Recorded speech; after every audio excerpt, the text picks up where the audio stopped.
Hello everyone, welcome back to my YouTube channel.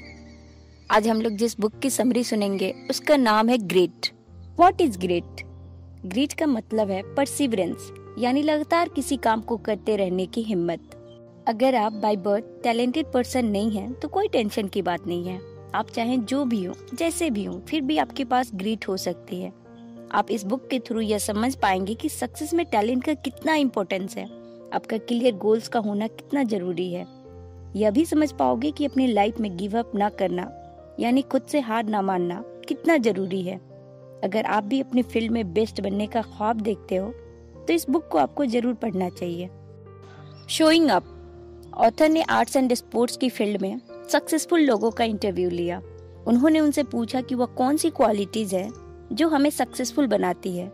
ऐसी कौन सी quality है जो एक्स्ट्रा ऑर्डिनरी लोगों को बाकी लोगों से अलग बनाता है। उन्होंने पाया कि ऐसे कई सारे टैलेंटेड लोग थे जो अपने कैरियर में बेस्ट बनने से पहले फेल हो चुके थे। उन्होंने यह भी पाया कि ज्यादातर सक्सेसफुल लोगों की दो कॉमन क्वालिटी होती है। पहली तो यह कि वह फेल होने के बाद भी गिव अप नहीं करते, यानी इजीली हार नहीं मानते। यह लोग अपने स्किल्स को इम्प्रूव करते रहते हैं। जैसे कि एक राइटर जो बिगनिंग में कुछ खास नहीं लिखता था, उसकी स्टोरी बोरिंग लगती थी, लेकिन उसने लिखना नहीं छोड़ा और अपने काम में इम्प्रूवमेंट करता चला गया।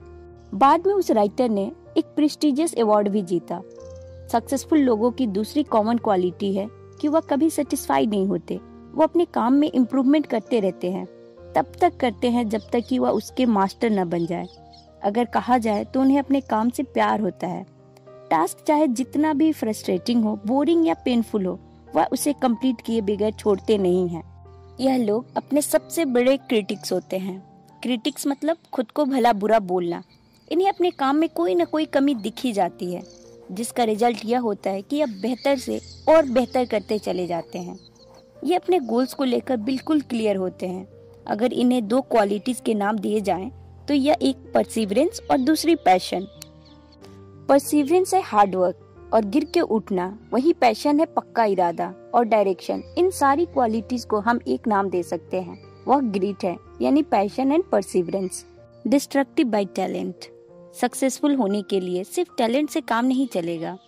ऐसे कई टैलेंटेड लोग हैं जो एक लिमिट के बाद सेटिस्फाई हो जाते हैं।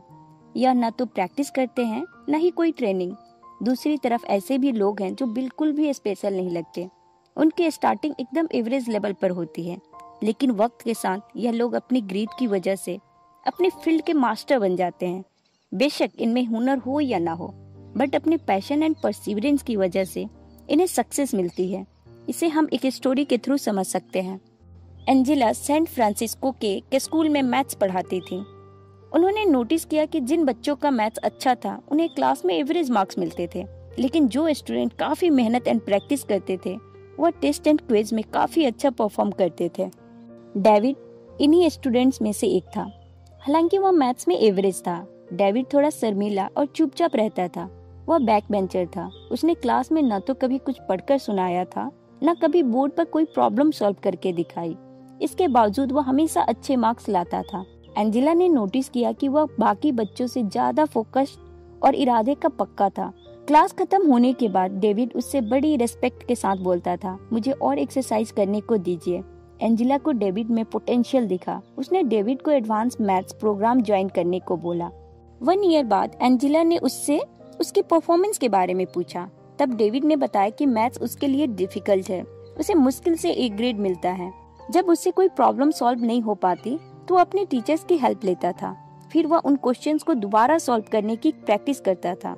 डेविड जब ग्रेजुएट हुआ तो उसे एडवांस कैलकुलस क्लास में नंबर 1 पोजीशन मिली। एंजेला को पता चला कि डेविड ने कॉलेज में इकोनॉमिक्स एंड इंजीनियरिंग ली है। फिर डेविड ने मैकेनिकल में PhD की डिग्री ली। आज डेविड एरोस्पेस कॉर्पोरेशन के लिए काम करता है। एंजेला अपने इस स्टूडेंट पर काफी प्राउड फील करती थी। डेविड एक शर्मीला लड़का था जिसे मैथ्स में कम नंबर मिलते थे, लेकिन उसके परसिवरेंस और पैशन ने उसे हाई पोजीशन तक पहुंचा दिया था। कौन सोच सकता था कि डेविड एक दिन रॉकेट साइंटिस्ट बन जाएगा। उसके पास नेचुरल टैलेंट नहीं था, लेकिन उसके अंदर ग्रिट जरूर थी। Efforts count twice. लोग जब स्पोर्ट्स में किसी अचीवर के बारे में सुनते हैं तो उन्हें लगता है कि जरूर उसमें कोई नेचुरल टैलेंट होगा। वह तुरंत सोच लेते हैं कि वह जरूर एक्स्ट्रा ऑर्डिनरी होगा। लोग अक्सर एथलीट को सुपर ह्यूमन समझ लेते हैं, लेकिन यह बस कहने की बात है।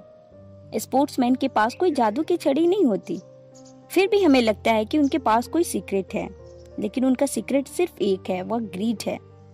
इनके सक्सेस का सिर्फ एक राज है, कई घंटों की लगातार प्रैक्टिस जो ये हर रोज करते हैं। हारने के बावजूद भी हार नहीं मानते। लोग बस ओलंपिक्स में इनकी परफॉर्मेंस देखते हैं, इसके पीछे की मेहनत को लोग नहीं देख पाते। हम इनके रोज की ट्रेनिंग को नहीं देखते हैं, ये नहीं देखते हैं कि ये अपनी लिमिट से बाहर जाकर प्रैक्टिस करते हैं।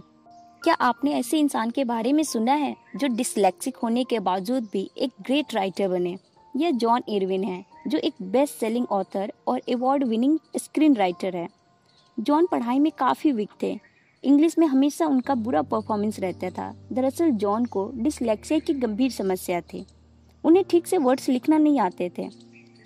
उनकी इस कंडीशन की वजह से उन्हें पढ़ने लिखने में ज़्यादा टाइम लगता था, बट जॉन ने डिसलेक्सिया को एडवांटेज की तरह यूज किया।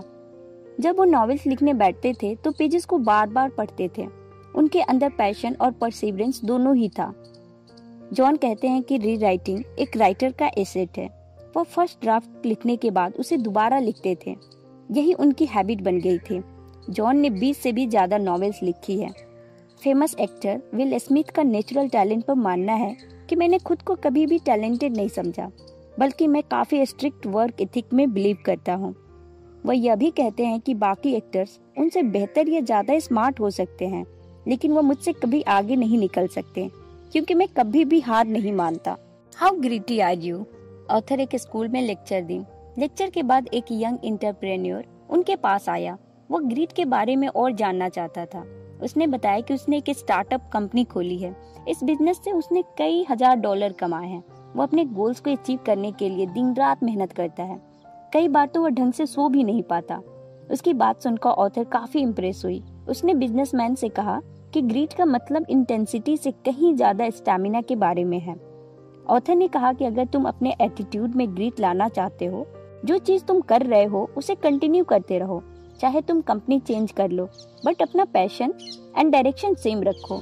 यानी एक ही इंडस्ट्री या कैरियर पाथ में बने रहो। एक चीज छोड़कर दूसरी चीज में हाथ डालना ग्रीड नहीं है, क्योंकि बेस्ट बनने का कोई भी शॉर्टकट नहीं होता। जिस चीज में आपको एक्सपर्ट या एक्स्ट्रा ऑर्डिनरी बनना है, सक्सेस को अचीव करना है, तो उस चीज को आपको लॉन्ग ड्यूरेशन तक प्रैक्टिस करनी पड़ेगी। जिसके पास ग्रीड होती है वो अपने काम से इतना प्यार करता है कि चाहे कुछ भी हो जाए वह कभी भी गिव अप नहीं करता। ग्रीड का यह मतलब नहीं है कि आप किसी एक कैरियर से प्यार करो, बल्कि आपको जो भी काम पसंद है उस काम से हमेशा प्यार करते रहो। लेकिन आपकी लाइफ का पैशन क्या है और यह आपको कैसे पता चलेगा, तो वॉरेन बफेट इसका एक सिंपल तरीका बताते हैं, जिसमें 3 स्टेप्स है। सबसे पहले एक पेपर में अपने कैरियर गोल्स लिखिए। 25 के करीब गोल्स को लिखिए। दूसरा स्टेप, जो भी लिखा है उस पर फोकस करो। ऐसे 5 गोल्स को चूज करो जो आपके लिए मोस्ट इम्पोर्टेंट है। इन 5 गोल्स को सर्कल कर लो। तीसरा स्टेप, जो गोल्स आपने सिलेक्ट नहीं किए हैं उन्हें इग्नोर कर दो, क्योंकि ये आपकी एनर्जी और टाइम दोनों वेस्ट करेंगे या आपको आपके इम्पोर्टेंट गोल से भटका सकते हैं। फॉलो योर पैशन, अपने पैशन को फॉलो करो। ये एडवाइस बहुत से सक्सेसफुल लोगों ने दी है। वही करो जो आपको पसंद हो, या अपने पैशन को अपना प्रोफेशन बनाओ। इन स्टडीज से एक कॉमन बात यह भी पता चली है कि जिन लोगों को अपने काम से प्यार होता है उनकी पर्सनल लाइफ भी ज़्यादा अच्छी होती है। इसके अलावा यह लोग अपने काम में एक्सपर्ट होते हैं। इन्हें अपना काम पसंद होता है, इसलिए ये बेहतर परफॉर्म कर पाते हैं। बेशक इनके सामने भी कई सारे चैलेंजेस आते हैं, लेकिन न तो यह काम छोड़कर जाते हैं, न ही कैरियर को चेंज करते हैं। यह लोग अपनी हर प्रॉब्लम को अच्छे से हैंडल करने लेते हैं। स्टडीज से यह भी पता चला है कि दुनिया में सिर्फ 13% लोग ही अपने पैशन को फॉलो करते हैं। इसका मतलब सिर्फ 13% लोग ही अपने काम से प्यार करते हैं। शायद यह हमारी सोसाइटी की प्रॉब्लम है। यहाँ पर बच्चों को उनका पैशन फॉलो करने से रोका जाता है। हमें अपने बच्चों को उनके शौक पूरे करने से नहीं रोकना चाहिए। वह जो भी बनना चाहें उन्हें बनने दीजिए। Doctor, painter, photographer, musician, artist, जो काम हमें पसंद है उसकी ज्यादा से ज्यादा प्रैक्टिस हमें एक्सपर्ट बना देती है। ऐसा नहीं है कि हॉबी को प्रोफेशन या पैसा कमाने का जरिए नहीं बनाया जा सकता है, बिल्कुल बनाया जा सकता है। जिस काम में आप एक्सपर्ट हो उस काम के आपको उतने ही अच्छे पैसे मिलते हैं, लेकिन अब तक आपको अपना पैशन नहीं मिला तो कोई बात नहीं है, टेंशन ना लो। हर किसी को अपने एरिया का मूवमेंट मिलने में थोड़ा टाइम तो लगता है। 4 qualities of A greedy person. Way passion से भरे होते हैं, उन्हें अपने काम में इंटरेस्ट होता है और उसे वे पूरे मन से करते हैं।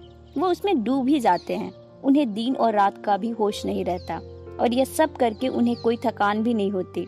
ऐसे लोगों के लाइफ में कोई पर्पज होता है, जैसे वे अपने टैलेंट का यूज करके पहले अपनी गरीबी मिटाना चाहते हैं, फिर फैमिली की हेल्प करना चाहते हैं और फिर सोसाइटी के लिए चैरिटी करना चाहते हैं। यही पर्पज उन्हें अपने काम में लगाए रखता है। ऐसे लोग हमेशा होप से भरे होते हैं। कितनी भी मुश्किल आ जाए लेकिन वे निराश नहीं होते। उन्हें पता होता है कि एफर्ट करते रहने से मुश्किल कभी न कभी दूर हो ही जाएगी।